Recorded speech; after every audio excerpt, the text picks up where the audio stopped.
नमस्कार, आप देख रहे हैं रिप्रेजेंट इंडिया न्यूज़ और मैं हूं मनीषा श्रीवास आपके साथ। लोकसभा चुनाव 2024 में प्रत्याशी रही रश्मि बर्वे का लोकसभा चुनाव के दौरान जाति प्रमाण पत्र जाति सत्यापन समिति द्वारा रद्द कर दिया गया था, जिसके बाद उच्च न्यायालय नागपुर खंडपीठ द्वारा जाति सत्यापन समिति द्वारा पारित किए गए आदेश को रद्द कर दिया गया है। इसी विषय पर रश्मि बर्वे द्वारा पत्रकार परिषद आयोजित की गई। देखिए हमारी यह खास रिपोर्ट। आणि भगिनी सहकार्य करतात त्यासाठी आपल्या सर्वांचा मनापासून आपली बहीण आभार मानते। आणि कालचा जो निर्णय न्यायदेवतेने एका महिलेवर विरोधकांनी जो आघात केला आणि न्यायपालिकेने त्याला न्याय देण्यात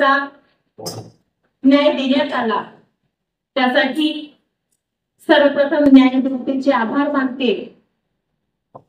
सोबतच आज हा जो एक विजय आपण सगळेजण बघत आहात, माझी माहिती रश्मि बर्वे म्हणून नागपूर जिल्ह्यातच नव्हे तर महाराष्ट्रामध्ये आपलं हे प्रकरण गाजलं आणि याच्यामध्ये एका महिलेचा, अनुसूचित समाजाच्या महिलेचा जो विजय झाला, हा फक्त माझा विजय नसून हा सत्याचा विजय झाला। आणि हा डॉक्टर बाबासाहेब आंबेडकर यांनी जे देशाला संविधान प्रदान केलं, त्या संविधानाचा आज खऱ्या अर्थाने विजय झालेला आहे, असं आज मला सर्व पत्रकार बांधवांना म्हणायला आवडेल। सर्वप्रथम ज्या पद्धतीने मागच्या 3-4 महिन्याच्या पूर्वी जे कटकारस्थान रचलं आणि या सूडमुक्तीच्या आघाताने एका महिलेवर अशा पद्धतीने एक षडयंत्र रचून माझी व्हॅलिडिटी ही रद्द करण्यात आली।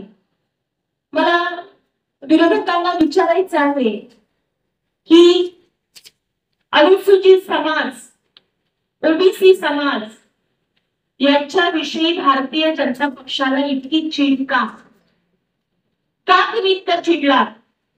का तुम्हाला स्वतःच्या पक्षावर, तुमच्या पक्षाच्या नेतृत्वावर विश्वास नव्हता?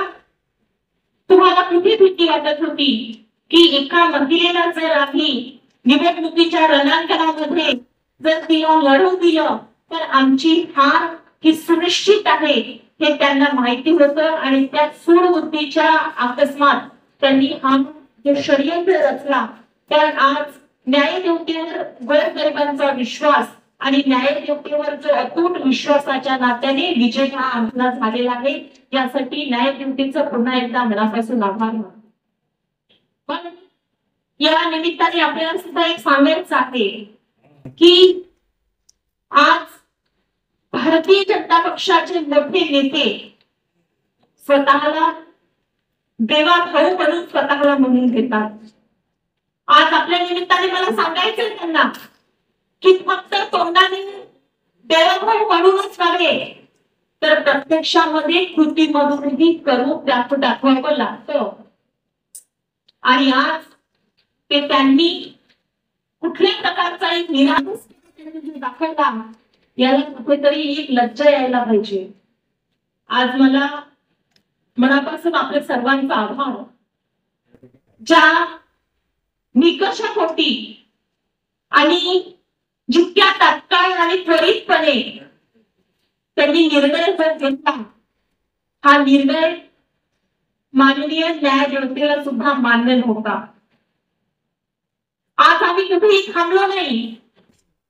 आज कितीही त्यांनी रश्मि बर्वेचा फॉर्म जरी कट केला, माझं नामांकन जरी रद्द केलं, पण जनतेची मेहनत आणि पक्षाचा विश्वास, आदरणीय आमचे बाबूजी केदार साहेब यांचा विश्वास आणि यांच्या विश्वासाच्या बळावर आज आम्ही त्या लोकसभेच्या निवडणुकीला सामोरा गेलो। त्यांना लक्षात आलं की रश्मि बर्वेचा जर आम्ही नामांकन रद्द केलं तर ही कुठेतरीचा मनोबल हिचं डाऊन होणार आणि निवडणुकीला यांना सामोरं जाणार नाही। पण त्यांना माहिती नाही की भारतीय संस्कृती आणि भारतीय संस्कृतीमध्ये महिलेला देवीचा दर्जा दिला जातो। एक महिला जर त्या महिलेने ठाणलं तर शून्याचं विश्वामध्ये रूपांतर होऊ शकते आणि त्याच विश्वाचं शून्यामध्ये रूपांतर होऊ शकते.